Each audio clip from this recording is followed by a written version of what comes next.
As I'm sure all of y'all already know, that Donald Trump's punk ass has been having like the worst 2-3 weeks or month of just about anybody. And look, a lot of shit has happened since the last time I posted, and I ain't got a lot of time to touch on everything, so we just gonna start from the beginning and we're gonna end with the recent. Now, as usual, Trump is only good for one thing and one thing only, and that's running his mouth and talking shit. But he wasn't a smart person. But she is a very dumb person, and we can't do that. We do it with her also. You know what? She failed her law exam. She didn't pass her law exam, so maybe she wouldn't pass the cognitive test. Mr. President, are you saying she wouldn't pass? Just to be clear, I'm just giving you the facts. But got bitch slapped when it was time to deliver. Involved. And Abdul is the head of the Taliban. He is still the head of the Taliban. And I told Abdul, don't do it anymore. You do it anymore, you're going to have problems. I'll leave my rallies. We have the biggest rallies, the most incredible rallies in the history of politics. Listen, your boy Donnie Shortfingers couldn't even look Kamala in the face for like 45 plus minutes. Well, as I said, you're going to hear a bunch of lies, and that's not actually a surprising fact. Let's understand how we got here. Donald Trump hand-selected 3 members of the United States Supreme Court with the intention that they would undo the protections of Roe v. Wade. And they did exactly as he intended. And now in over 20 states, there are Trump abortion bans, which make it criminal for a doctor or nurse to provide health care. In one state, it provides prison for life. Trump abortion bans that make no exception even for rape and incest, which understand what that means. A survivor of a crime of violation to their body does not have the right to make a decision about what happens to their body next. That is immoral. And one does not have to abandon their faith or deeply held beliefs to agree. The government, and Donald Trump certainly, should not be telling a woman what to do with her body. I want to talk about this is what people wanted. Pregnant women who want to carry a pregnancy to term, suffering from a miscarriage, being denied care in an emergency room because the healthcare providers are afraid they might go to jail, and she's bleeding out in a car in the parking lot.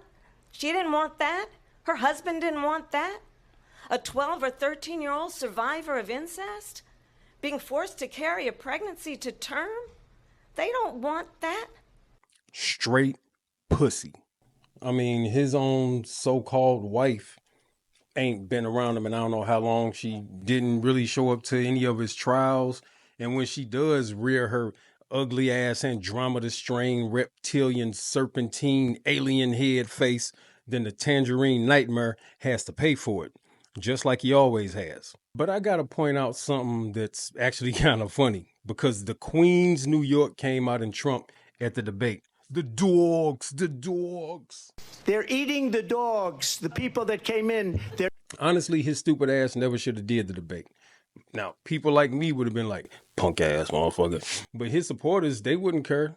That motherfucking Oompa Loompa be shitting his pants every day and they just lap it up. But no, Trump couldn't help himself. So he went out there and then got dog walked. Well, as I said, you're going to hear a bunch of lies. Well, yeah, that's your boy. And this is his boy. Some folks need killing. Yep. The sweaty ham hock with the shady past of visiting the back rooms of a local porn shop around 5 days a week. Get mad at me if you want to.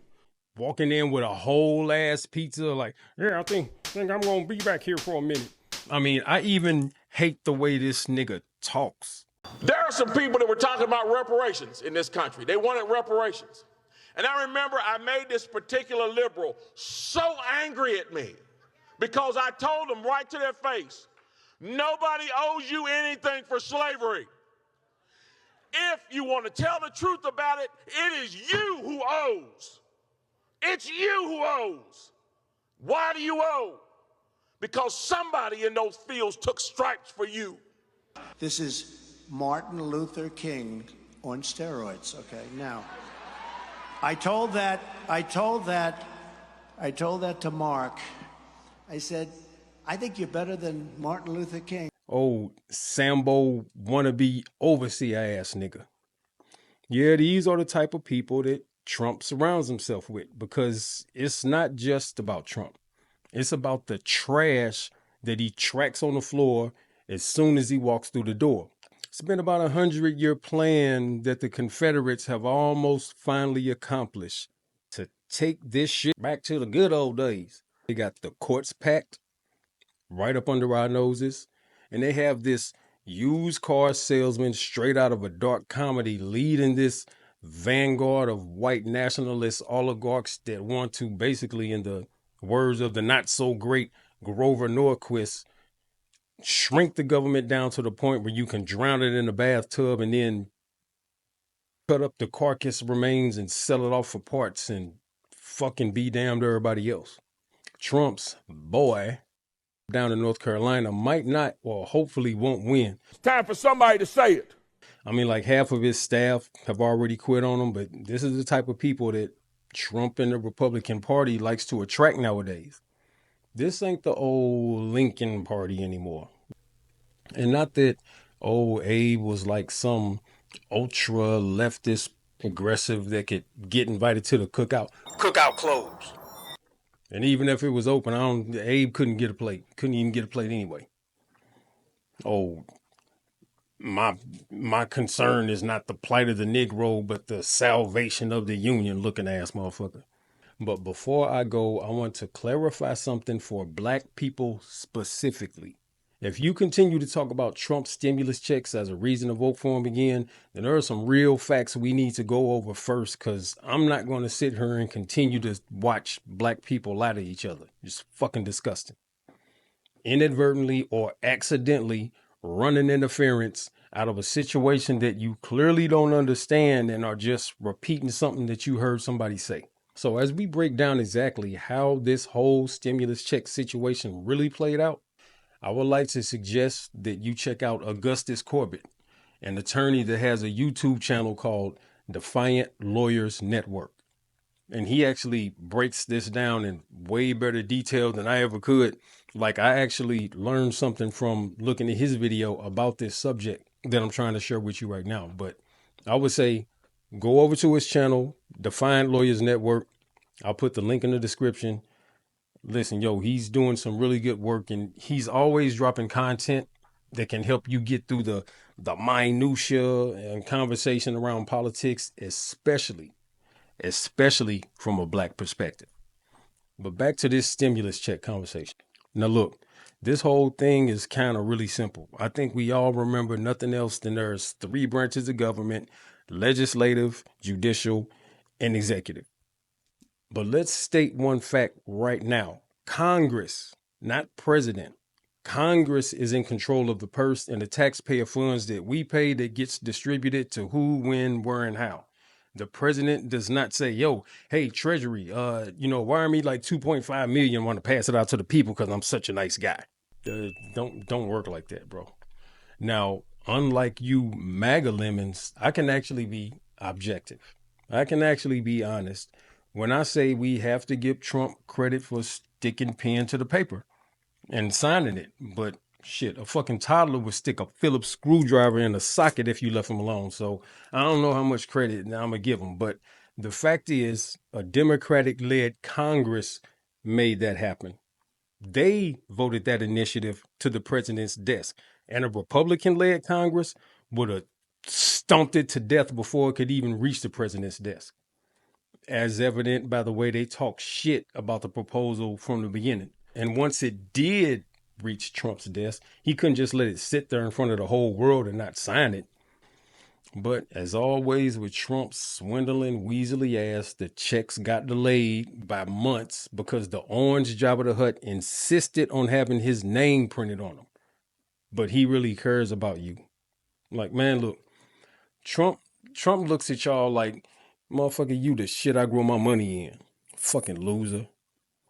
But your boy got even bigger problems than that. My Rousseau Confederate propagandized comrades in the hood indicted, amongst other things, conspiracy to defraud the United States. Now, some of y'all might be like, shit, man, fuck the U.S., man, defraud them motherfuckers anyway. I don't give a fuck, fam. Like, and I get you. I get it. I agree. I'm with you on that one. Dude, he didn't even care if his second in command got murked. I'm hearing reports that Pence caved. I'm telling you, if Pence caved, we're going to drag through the streets. Bring it out! Bring out Pence! Bring him out! Bring out Pence! Bring him out! But the radiated pigeons are coming home to roost. Enter Tina Peters, a Colorado County clerk, was just sentenced to 9 years in the pen. What do you think the chances are that you and or Donald Trump are in prison a year or two from now? Well, I'll tell you, if I thought I was going to prison, I would probably be on the beach somewhere. It's just like with Donald Trump's indictment. My indictment has nothing to do with the facts. And I'm a 60-year-old woman living by myself. I was terrified. The Mesa County clerk says federal agents and others came to her home at 6 a.m. Essentially, soldiers in combat gear showed up to attack my home. Black people, you know who she is. You know her. I mean, well, you don't know her, but you've run into her on occasion in public. Let me pause my script real quick here. You know who she is. You've had this incident. You're at a grocery store, a Walmart, you're with your cart, and you turn into the aisle. There's nobody else in the aisle, but then there's this type lady at the other end. She just turned into the aisle as well. So you're just doing your thing, not really worried about her, walking down the aisle slowly, looking for whatever it is you're looking for. And as you get closer, you notice, okay, let me move my cart because I don't want to bump into her cart. And you're getting closer and closer, and you get almost like 6 inches away from this woman, and then she looks up like, oh, I'm sorry, I didn't see you there. I know you didn't. We've been walking towards each other for about 30 seconds to a minute, slowly, right? Nobody else is in this aisle, but you didn't see me, so like right when I got up on you, I know you didn't see me. That's the fucking problem. You don't see me. That's who this is. That's that woman right there. Black folks, my bad. I digress, but let's get back to it. All of them? I've read those reports. They were given to me at some point, I believe. Good. Well, so you know what I'm saying is true. All right, let me move on. It's not funny. My life is on the line here, Your Honor. No, you're the one who's making this allegation that, one, It's not an allegation. And two, that I know it's true. You're saying that as if I believe you, and I did not say that. Okay. That is why I made the sound, because it's insulting to me for you to just put that in a record in front of all of these people that I believe something to be true. Okay, and I apologize for that, Your Honor. That wasn't my intent. You're as defiant as a defendant as this court has ever seen. You don't have those histories of drug and alcohol abuse. There's no lifetime of trauma, not even close. No, to the contrary, Ms. Peters, you are a privileged person. You are as privileged as they come. But to get to the point of what it is that you did here, it's my impression distinctly that you never took your job of clerking particularly seriously. You didn't complete the certification. One scandal after another followed you in your time as the clerk. And ultimately, it was a belief that the echo chamber in which you live couldn't be wrong. There are many things in my mind that are crystal clear about this case. You are no hero, you abused your position, and you're a charlatan who used and is still using your prior position in office to peddle a snake oil that's been proven to be junk time and time again. And therefore, the sentence and judgment of the court is as follows. As to counts 1 and 4, the judgment and sentence of the court is 3.5 years in the Department of Corrections. Those sentences will be concurrent to each other. As to count 2, the judgment and sentence of the court is 3.5 years consecutive. Yeah, well, she finna go sit her ass down now. And the Orange Jabba the Hutt has been indicted again. And he keeps getting his lawyers involved with his bullshit, and they keep winding up in trouble too. But what all of us knew, if we were being honest with ourselves, was all laid out in this indictment. And as it usually works in court, if this is bad, imagine what the prosecution has left out. I put the link to the indictment in the description. If you want to check it out, listen, it's 184 pages, but it's really only like 78 to 80 pages of real material.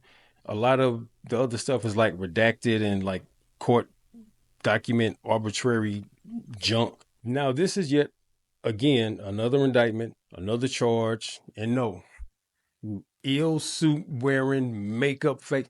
This motherfucker looked like a pumpkin with radiation poisoning. So no, this is not sleepy, creepy, rickety old Joe weaponizing the DOJ against you. Biden's appointed head of the Department of Justice, Merrick Garland, that slow rolling motherfucker, he slow rolled this entire investigation. He waited like months and months and months to appoint a special counsel to actually look into what is probably one of Trump's most egregious illegal acts since he's been in office. But some of the stuff in the indictment I already knew, like, for instance, the very unsophisticated plan to get the Confederate States to officially lie to the media. There's some discrepancy in the voting tallies, to put that doubt in the American psyche. And as Giuliani said, leave the rest to me and Trump. If you're paying attention, then you know that the white nationalist the Republican Party, as we speak, are trying their damnedest to change the voting laws in the 11th hour. And of course, one of their favorites, throwing black and brown people off the voting roll. So listen, check your voter registration. While I'm talking, I probably need to check mine myself, but that's it. And in part 3, the final installment of how not voting can destroy your life, I'll dive deeper into how the GOP and Trump are trying to re-suppress your vote in broad daylight, yet too many people don't seem to know about it. But whatever. It's JD of Giant TV. Love y'all, man. Out.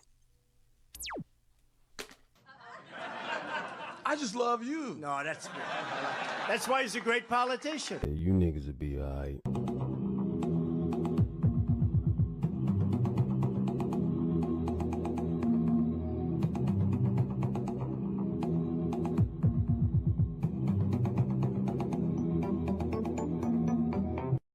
Look at my African American over here. Look at him. Are you the greatest?